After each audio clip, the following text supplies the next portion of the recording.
مشورہ دیا گیا، جو بہتوں کے لیے بہت سخت تلخ سچ تھا۔ جرم مان لیا جائے مگر اس کا فائدہ اسی پکش کو ملے جس کے نام پر یہ سب ہوا، اسے انصاف کہا گیا۔ آرکیولوجیکل سروے آف انڈیا کی رپورٹ کا حوالہ دے کر عدالت نے کہا کہ مسجد کے نیچے کسی پرانے ڈھانچے کے نشان ملتے ہیں جو غیر اسلامک آرکیٹیکچر سے ملتے جلتے ہیں، لیکن یہ بات صاف طور پہ ثابت نہیں ہوئی کہ کسی مندر کو توڑ کر مسجد بنائی گئی تھی۔ اس کے باوجود آستھا کو قانونی دلیل سے زیادہ وزن دیا گیا، اور یہ محسوس کیا گیا کہ میجورٹی کمیونٹی کے پرسیپشن کو لگاتار پوجا کے زمین کے مالکانہ حق مانا گیا، جبکہ صدیوں کی نماز، وقف اور کاغذات کو وہ مقام نہ ملا جس کی مسلمانوں کو امید تھی۔ یہی وجہ ہے کہ آج بھی بہت سے ہندوستانی مسلمان اس فیصلے کو قانونی ہونے کے باوجود انصاف پر مبنی نہیں مان پاتے۔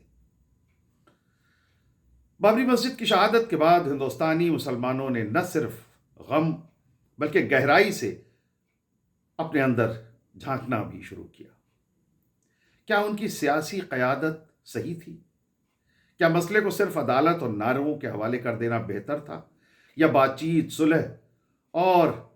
اجمالی حکمت عملی کی ضرورت تھی؟ بہت سے تجزیہ نگار یہ لکھتے ہیں کہ اس حادثے کے بعد مسلمانوں میں تعلیم، روزگار، میڈیا اور سول سوسائٹیز میں اپنی موجودگی بڑھانے کا احساس تیز ہوا، کیونکہ یہ صاف دکھا کہ صرف جذباتی بیان بازی یا بھیڑ نہیں بلکہ علم، سیاسی سمجھ اور انسٹیٹیوشنز میں حصہ داری سے ہی اپنی بات کو مضبوطی سے رکھا جا سکتا ہے۔ اور ساتھ ہی ساتھ یہ بھی محسوس ہوا کہ ہندوتو کی سیاست کے ابھار کے دور میں مسلمانوں کی تعداد بھلے ہی 14-15% ہو، مگر ان کی سیاسی نمائندگی لگاتار گھٹتی جا رہی ہے۔ کئی صوبوں اور مرکزی سطح پر ایسے دور آئے جب مسلمانوں کی موجودگی سطح کے اشاروں میں بہت کم یا نام نہاد رہ گئی۔ اس نے یہ احساس اور گہرا کیا کہ اگر نفرت اور بہوسنکھیک طاقتوں کی مانگ بڑھتا گیا تو بابری صرف ایک شروعات ہو سکتی ہے، اور دوسرے عبادت گاہیں، وقف کی زمینیں اور مذہبی آزادیاں بھی دباؤ میں آ سکتی ہیں۔ یہی وجہ ہے کہ آج مسلمانوں کے اندر ایک طرف ڈر اور بے چینی ہے تو دوسری طرف اپنے گھروں، مدرسوں، کالجوں اور سوشل پلیٹ فارمز پر نئی بحث بھی ہے کہ اپنی آواز کو انصاف، امن اور حکمت کے ساتھ کیسے آگے لے جایا جائے۔ دوسری طرف اس واقعے کے بارے میں کچھ ایسے پہلو بھی ہیں جو اسے ڈیوائن پاورز کی موجودگی کا احساس کراتے ہیں۔ اس میں بابری مسجد پر پہلا وار کرنے والے بلبیر سنگھ کی داستان اس پورے واقعے کی سب سے مضبوط انسانی کہانیوں میں سے ایک مانی جاتی ہے۔ پنجاب ہریانہ سے تعلق رکھنے والا یہ نوجوان شروع میں رام مندر آندولن کی لہر میں بہہ کر ایودھیا پہنچا، ایک کارسیوک کے طور پر پوری شدت سے نعرے لگائے، ڈھانچے پر چڑھا، اور بتایا جاتا ہے کہ اسی نے مسجد کی دیوار پہ پہلا بڑا وار کیا۔ یہ پل اس کے لیے دھارمک جوش کا تھا، لیکن ایودھیا سے لوٹتے ہی یہی پل اس کے ضمیر پر ایک ایسا بوجھ بن گیا جس نے اس کے راتوں کی نیند، خوابوں کو درہم برہم کر دیا۔ اسے اپنے خوابوں میں چیخیں، گرتی دیواریں اور اذان کی خاموشی، ان سب نے اسے اندر سے توڑ دیا، اور اسے اپنے شبدوں میں اسے یہ لگا کہ اس نے مذہب کے نام پر انسانیت کے خلاف ایک جرم کیا ہے۔ اسی بے چینی کے عالم میں اس کی ملاقات ایک بزرگ مسلم شخص سے ہوئی جس نے اس سے نفرت یا بدلہ لینے کی بات نہیں کی، بلکہ محبت، انسانیت اور توبہ کی گنجائش پر بات کی۔ اس ملاقات نے اس کی زندگی کی دشا بدل دی اور اس نے اسلام قبول کر لیا اور اپنا نام محمد عامر رکھا۔ شادی نہیں کی، بلکہ ٹھان لیا کہ جتنی زندگی باقی ہے اسے مسجدوں کی تعمیر، مرمت اور خدمت میں لگا دے گا۔ خبروں کے مطابق عامر اور اس کے ایک اور دوسرے ساتھی یوگیندر پال، جو بعد میں محمد عمر بنے، ان دونوں نے مل کر ہندوستان کے الگ الگ حصوں میں 80 سے 90 مسجدوں کی تعمیر، مرمت، تعمیر نو میں حصہ لیا، خود اینٹیں ڈھوئیں، مزدوری کی، اور اکثر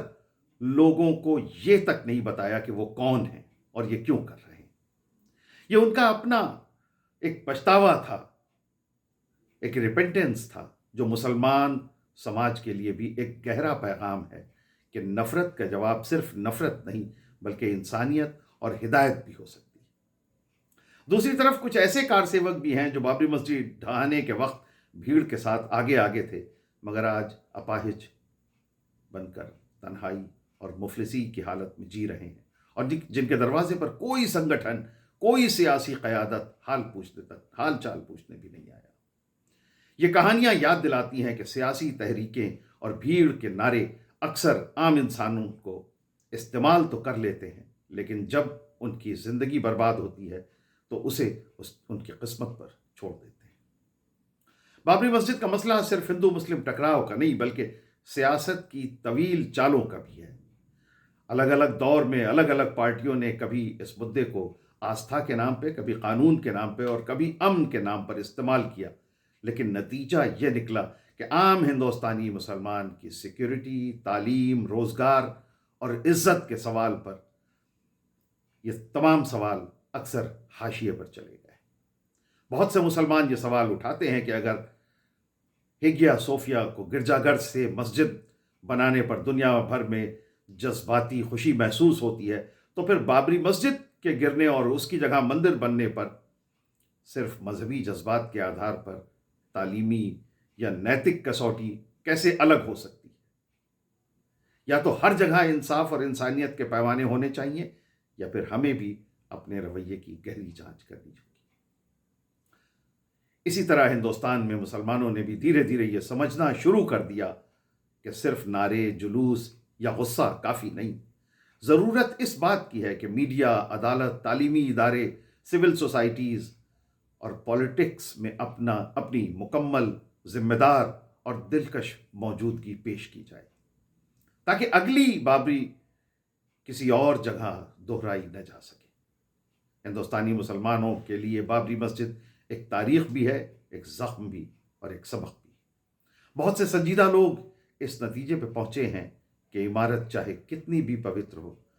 اس سے زیادہ پوتر انسان کی جان اور اس کی عزت ہے، چاہے وہ مسلمان ہو، ہندو ہو یا کسی دوسرے مذہب سے تعلق رکھتا ہو۔ اگر کسی مسجد کی حفاظت کے نام پر ایک بے گناہ کی جان چلی جائے تو اصل مقصد کمزور پڑ جاتا ہے، اور اگر کسی مندر کی تعمیر کے نام پر نفرت اور خوف کی دیواریں اٹھائی جائیں تو وہ عمارت بھی روحانی سکون نہیں دے سکتی۔ آج ضرورت اس بات کی ہے کہ مسلمان اپنی وراثت، بابری مسجد کی تصویریں، تاریخ اور قصے اور دستاویز کو عزت کے ساتھ سنبھالے، لیکن اپنا مستقبل تعلیم، اتحاد، امن، سمجھوتے اور انصاف کی جد و جہد پر تعمیر کریں۔ ایودھیا میں رام مندر بن رہا ہے اور بہت سے رام بھکت اس کے لیے خوش ہیں۔ مسلمانوں کے لیے اب سب سے اہم بات یہ ہے کہ وہ اس خوشی کو نفرت میں نہیں بلکہ ایسے مقام کی طرح دیکھیں جہاں دونوں قومیں مل کر یہ طے کر سکتی ہیں کہ اب کسی بھی عبادت گاہ، کسی بھی بستی اور کسی بھی بچے کے سپنے سیاست کی آگ میں نہیں جھونکے جائیں گے۔ آخر میں یہی دعا ہے کہ بابری مسجد کی یاد ہمارے لیے صرف آنسو نہیں بلکہ سبق بھی بنے۔ سبق یہ کہ نفرت کا جواب نفرت سے نہیں، انصاف سے ہے، انصاف سے اور انسانیت سے دیا جائے، اور یہ کہ اس ملک کی اصلی طاقت کسی ایک مندر، کسی ایک مسجد میں نہیں بلکہ ان دلوں میں ہے جو ایک دوسرے کے لیے اپنے دلوں میں جگہ بناتے ہیں۔ تو یہ تھا ایمان نیوز پہ ہمارا آج کا ویڈیو۔ ایمان نیوز کے ساتھ اپنی محبتوں کا سلسلہ بدستور جاری رکھیے، چینل کو سبسکرائب کیجیے، ہمارے ویڈیوز کو لائک کیجیے، شیئر کیجیے، فارورڈ کیجیے، اور اپنی باتیں، اپنے خیالات، اپنے تاثرات کمنٹس کے ذریعے ہم تک پہنچائیے۔ بہت بہت شکریہ۔ خدا حافظ۔